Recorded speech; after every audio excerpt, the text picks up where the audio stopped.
All right, so I did this tag 2.5 to 3 years ago. I think it's the Hades book tag made by my friend R, who doesn't really do their booktube anymore, but I will still link the original video below and my previous video from eons ago. Like so long ago. I think it was 2021. I think that's when I last did this video. And I was inspired to do it again because all I've been doing lately is playing Hades.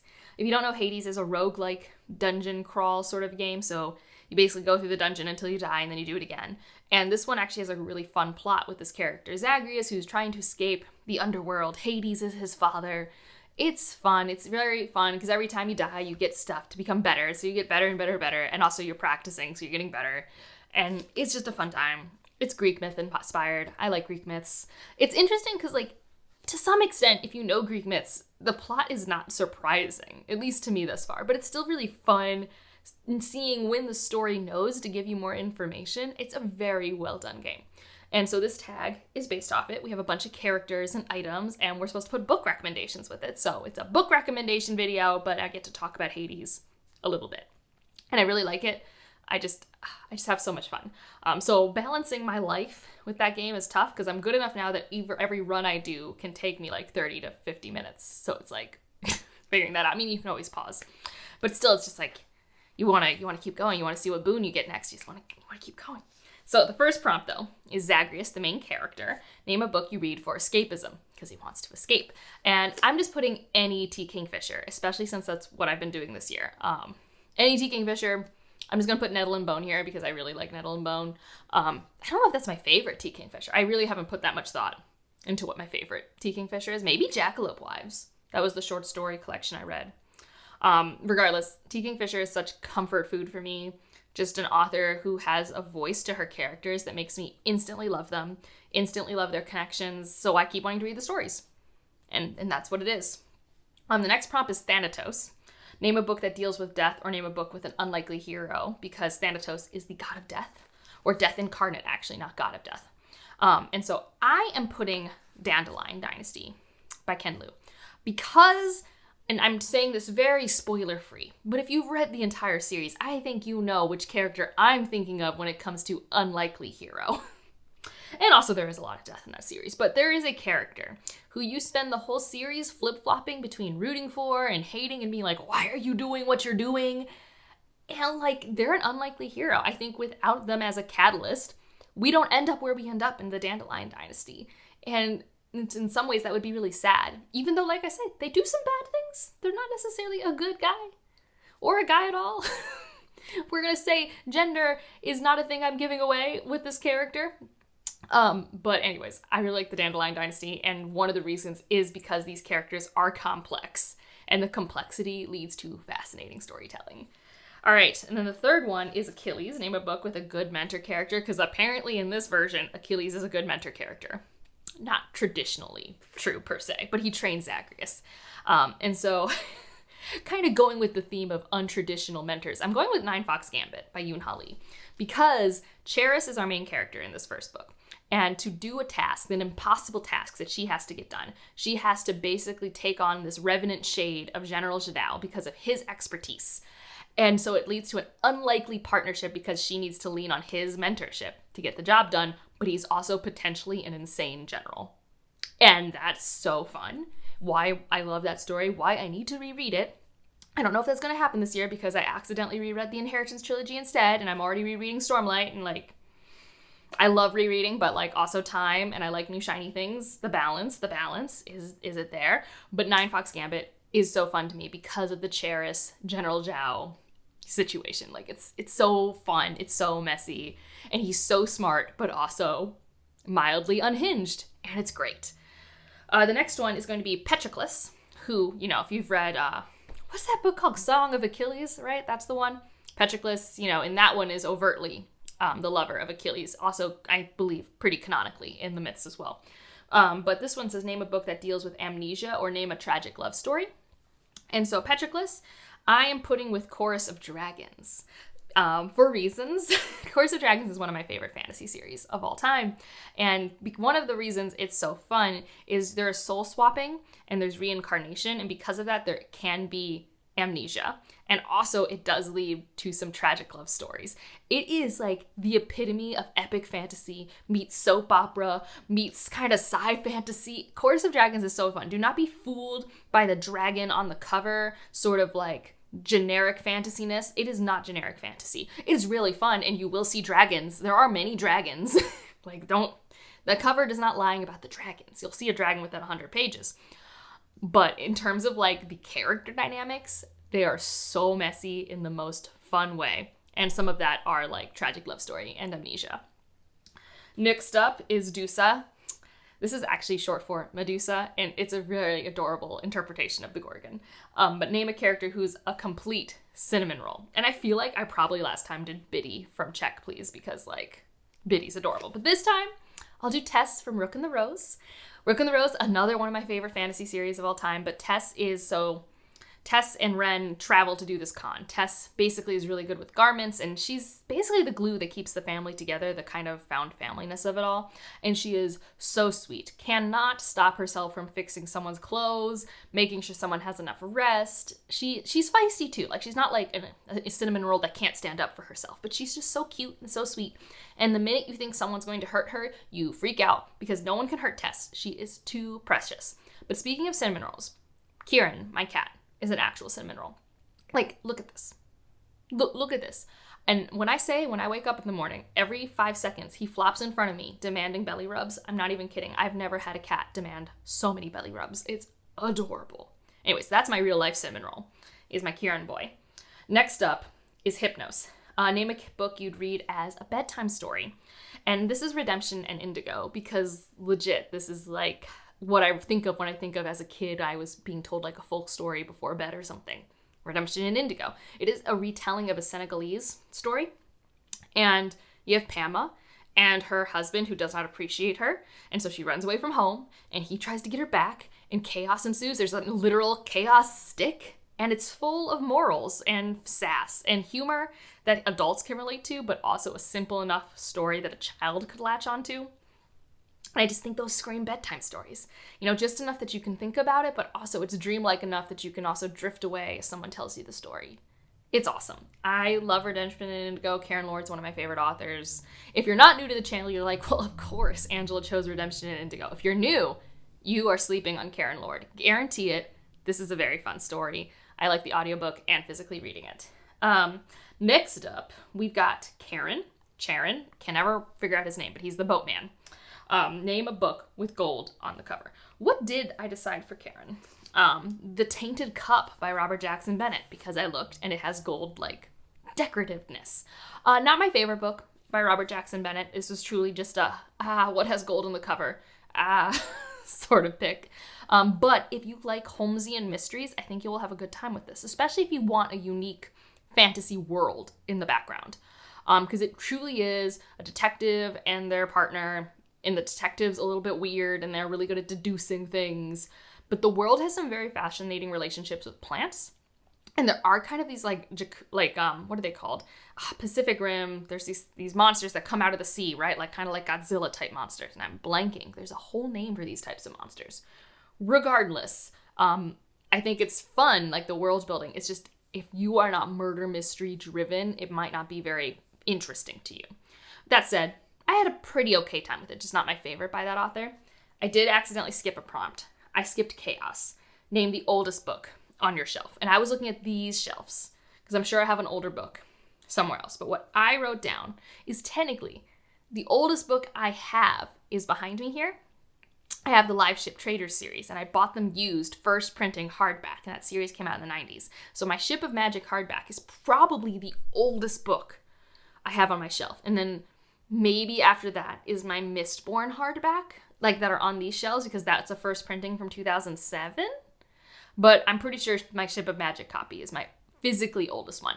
I love the Liv Ship Traders series. It's easily my favorite trilogy in the realm of the Elderlings. I have a should you read for that. I have spoiler videos for all three of those books because they evoke so much emotion and thought from me that I made those types of videos, because it doesn't matter that they perform poorly. I needed to get my emotions out because, oh my goodness, the emotions that come from the roller coaster ride of that trilogy. So yeah, I like the Liv Ship Traders a lot, and that's why I went into a bidding war on eBay to get those hardbacks, because I really wanted them, because I think they're campy and fun. And this was also before we got the nice US version of the UK covers. All right, next up we have Nyx. Name a dark book, subject matter or cover, doesn't matter. So I'm putting Our Share of Night, because this is one of my favorites from last year. I really like this story. It takes place in Argentina in the 20th century, and it's just a very messy occult horror story. It's split into like 4 or 5 parts, maybe 6, I don't know. And each part is kind of its own distinct story, but they're all very interconnected. The longest part is the middle, and it's like a 300-page section with no chapter breaks or anything like that. And you're following this father, this son, this mother, their relationship to this occult. And it's just kind of mind-bendy, but like, I really enjoyed my time with it. It's incredibly dark. There's sacrifice, there's this search for immortality. Like, if you like atmospheric things, occulty things, if you like what you think Stephen King should be, this is how it felt to me. Like, indulgently long horror. And I also really like the lens I got into 20th century Argentina, because, you don't read a lot of books like that. So, and like, I learned about a story of someone in Colombia in that book that I then learned later on in real life. I'm like, oh, that was real? Because it was terrifying. So, yeah, that was great. Very dark. Next up is Hades. Name a book with a family secret. What did I put down for this? Oh, Lone Woman, because we start off the book with something in the box, and we don't know what's in the box. And I really like Lone Woman by Victor Laval. So I'm putting it here. Like, we start the book off with her parents dead, she's setting her farm on fire, and she's carrying a mysterious box to Montana. Family secrets all over that. And it's just so fun watching Adelaide start her own life, form connections while being on the edge because she has this secret. It's great. Meg. Name a book with a complex villain. Meg is not the same as the Megara from Hercules, by the way. She's one of the Furies in this. But a complex villain, I put the Greenbone Saga. Because A, the actual quote-on villain clan is very complex, because also, are the people we follow villains or not? Unsure. It's kind of the point when you're watching, like, gang wars sort of things. And I haven't talked about the Greenbone Saga in a long time, and I wanted to give them a shout out. Like, they're always here, but I really like Jade City. Oh, God, Jade City was so good. Like, I remember I was 30 pages into Jade City, and I was like, oh, I need to buy the rest of this. I like all those books a lot. I think my favorite... Ooh, Jade Legacy really sticks the landing, and that in itself makes it have, like, extra points for me, because I'm an endings girl. But Jade City, that initial love is very strong. So I would say that has a lot of complex characters, because it is just based off, like, I would say late 20th century our world, even though it's its own secondary world. So it has a lot of economics, a lot of, like, what are we doing in order to maintain stability? And so what's the cost of stability? What are we forcing people in the family to do? So at any given point, you might have a different antagonist, and they're going to be complex. But if you want to say that, like, the clan of the Mountain Peak, what are they called? Not No Peak, but the Mountain Clan. If you want to say they're the villain, then also they count. So there's that. Next up is Tisiphone. Tisiphone. It's probably Tisiphone, because I'm really bad at pronouncing Greek words. But name your favorite murder mystery. This is because in the game, she always says, like, murder a lot. She doesn't have many words. And I'm putting Massa and Pleiades on the dual... Well, I don't know if it'll be more, but right now it's a duology of novellas. They're always solving a murder mystery. It's another Holmesian detective mystery, but this is more my speed because they're shorter. And I love Massa and Pleiades and their dynamic and the second chance friendship since lovers. I love Jupiter and how we're learning how these people live on Jupiter. I really enjoy it. So that's what I'm putting down for, like, my favorite murder mystery, mainly because I don't read murder mysteries, like, ever. Okay, Alecto. Name your favorite book with erotic scenes. Fade to Black's count, or name a character with a book with a character who's very passionate about something. And what did I put down for this? Oh, I don't think I knew about the name of a character who's very passionate about something, because I might have gone that way. But I'm going with the book with the erotic scenes I like the best. And I don't even know if this really counts. I don't read a lot of erotica. I mean, I don't mind a spicy scene in a book either. It's just not something I talk about in a review, because I just feel like that's so personal. And yeah, but I love Ali Hazelwood books, and my favorite of the ones that I've read is Love Theoretically. I really enjoy it. And I enjoy it because of the character stuff, and also because of the intimate scenes. So yeah, there we go. Really love Theoretically. I really do. Tartarus. Name a book with monsters in it. I'm being very basic here, but I don't think this book gets enough love. So I'm doing Vampires of El Norte because there are vampires in it. And I feel like people, when they review this book, it's like, oh, there's barely any vampires. Like, there are vampires. There are actual monsters, and they are a threat, and they are on page, and they do things. There are monsters. I'm very confused. Like, sure, do you want something that doesn't have a strong romance plot? Then maybe this isn't the book for you, because it's definitely like a horror romance. Like, it has forbidden lovers, friends to lovers energy there. And it has a horror story. And it's the Civil War. Not the Civil War. No, it's the war to conquer Texas by the Americas. It is really good. And the vampires are creepy. Like, they're really creepy. They remind me of the vampires in I Am Legend a little bit. Which, if you didn't know, I Am Legend is not a zombie movie. It is a zombie movie, but it's a vampire book. So they kind of remind me of that, where they aren't very sophisticated. They don't have a lot of thoughts. And they're also like a metaphor, which is also great. So, Vampires of El Norte. I love that author. I have both of her books on my shelf, and I will read anything she writes. I think she does chemistry between characters in a way that I eat up. Like, absolutely. Are they annoying characters at times? Sure. But the male love interest in Vampires of El Norte must be saved at all cost. I love them. Oh, I need that movie so bad. I don't think there'll be a movie, but like, just thinking about this, I want to reread it just for his scenes. He has such a glow up. I think that's what it is. You meet him as a kid, and he's this shy little like puppy dog love after this girl. And then when you meet him again, he's got confidence. He's got swag. Oh, he's so... Anyways, really, really like him. There are vampires in this book. Don't let anyone sway you otherwise. There are vampires. They're on screen. I just get very confused. Okay, next one is Asphodel. Name a book with fire on the cover or in the title. And here's one I haven't talked about in a very long time. But Incendiary by Zoraida Cordova. This is one of my favorite young adult duologies. They're actually on my shelf right below me here. I can name on like one hand the number of young adult books I have on my shelves. Not because it's bad, I just don't resonate with them very often. And the ones I read when I was younger, I don't still have with me. But this duology I love so much because it basically distills down in a very well-paced and cathartic way for me my favorite young adult tropes. I really enjoy it. We've got, a not like other girls character with powers that means she can't be accepted somewhere. There are secrets. She's actually part of a resistance that may or may not be doing the right thing. And then, is the enemy actually the love interest? Who knows? Like, it has all that energy. I enjoy it endlessly. So, that one's very fun to me. And Incendiary, fire, it felt perfect for this prompt. Next up is Elysium. Name a book that deals with heroes of some sort. Bonus points if the hero is a dick, because in this world, the final battle is with some heroes that are kind of jerks.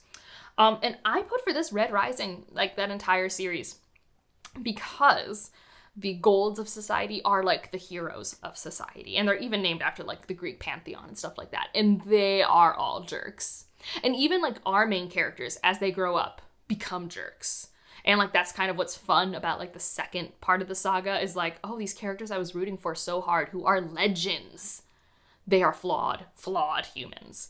So I think that fits this prompt incredibly well. I have a should you read for that whole series. And we did live shows for every book but Lightbringer because Leanna still hasn't finished Lightbringer. And so you can blame her for that. Temple of Styx. Name a disgusting book. This could be because of the subject matter or just because the cover is ugly. I'm using The Library of Mount Char, which I am happy to say has had enough of a resurgence that I see it at my bookstores now. I read this book, I want to say in 2019. It was completely floored by how, like, I could not look away. But also, it's disgusting. Like, what these children had to go through. Disgusting. What our main character chooses to do. Disgusting. Like, it's graphic. Like, if you don't like graphic things, stay away from this book. But I also couldn't look away. The closest comp I have for this book, because I find it's a book that's hard to explain. I mean, it's a revenge story. And it's a revenge story by, like, say, one of the children who was, like, raised in the Umbrella Academy. Like, all these kids were adopted by this man and given a specialized skill set, and they were very much abused while they were raised. And one of these children decides to have their revenge, and this is the fallout of that. And there is a character who's not part of all this, who's just kind of our, like, outside character looking in, who gets wrapped up in all this for some reason. And so his interpretation of these wackadoodle events is fun. It is very fun. It's wild. Like, there's a lion. Like, why is there a lion? I don't even remember. I just remember that there's a lion, and then suddenly it's like, it makes sense that there's a lion, of course. Like, it's a fever dream, but a lot of gross things happen. All right, Nectar. Name a book with characters you want to be friends with. Anyone in the Verkosigan saga? I like Bejeweled about as much as I like T. Kingfisher. Like Miles, I mean, I'd get in trouble, but I'd have memories. Cordelia, I would love to hang out with Cordelia all the time. There was a mercenary who was an Ethan of Athos. I'd hang out with her. I mean, Cordelia and her husband, though, like, that's the best dinner conversation I can think of. I would love to hang out with them. Basically, I would love to hang out with Ivan, with Gregor, with Miles, all of them. Great. It would be a great time. Centaur Heart, name a book that gives you life. This is Middle Game by Shauna McGuire. It's one of my favorite books of all time. I thoroughly disliked Seasonal Fears. I am terrified of the third book in that series. Middle Game is the best standalone of all time, and it gives me life so much that there's a scene in Seasonal Fears that refers to the main characters in Middle Game, and that's the only part I like, because I love Roger and Dodger with my entire soul. They just represent a type of platonic love that literally gives me life. Like, I'm all in for it. I'm all in for the tragedy of them falling in and out of each other's life, and the whole point of the story to me is, can they finally stay together? Why does this have to keep being broken up? And I'm sure there's other plot there that I'm positive. I remember other plot, but that's not why I'm there. So it's one of my favorite books, and it's what I thought of. I just really like it. And then the last prompt is Daedalus Hammer. Name a book with a cover that could use an upgrade. And I've been reading the Terra Ignota series lately. Loving it. But all these covers are not ugly, but I think they could pop more. Like, I don't know. I feel like it's very easy to forget these covers. Like, they have a nice color palette. It's obvious that an artist put time into it. It's not like just stock footage or anything like that. But at the same time, I just think there could be some more vibrancy, especially for the second book. Like, the first book, I kind of really like the color palettes, and I know what that picture is of. The second book, I'm just like, I don't know what this building is. I don't know what we're looking at. It's not bad. Maybe a little more contrast. I don't know. That's how I feel. And I just wanted to talk about Terra Ignota because it's what I've been reading lately. And it's on the mind a lot.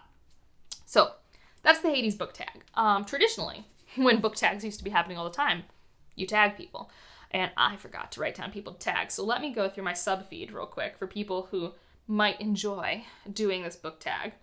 So let us see. I'm going to tag Brittany from Books with Brittany. I don't know if it'll actually fit into her video schedule because I know she plans that out eons in advance. But I could be misremembering. I feel like you've played Hades. And if not, I'm sorry. Ignore me. But I do still think it's a fun tag. I'm going to do Tammy from Tammy Tries to Read, because even though I don't know if she plays Hades, I know she plays games on her Switch. And then I'm just going to tag Leanna. I don't think she's actually going to do this because her life's been crazy busy, but mainly because I want her to read Lightbringer so we can finally talk about it. And then the last person I'll tag is... I'm going to tag Die from Bookish Die. I don't even know if you play this game, but I feel like you could have some very fun recommendations for this tag, so I'm going to tag you. And you should check out all those booktubers down below if you haven't already. And if you want to leave any answers to the prompts, you can do that here or in my Discord. And if you just want to leave an emoji to let me know you're here, I don't know, leave a trident for Poseidon or something like that. Or you could pick a different Greek god and leave an emoji for that. I'm not that picky. And otherwise, like if you liked it, subscribe if you want to, and I'll see you in the next one. Bye.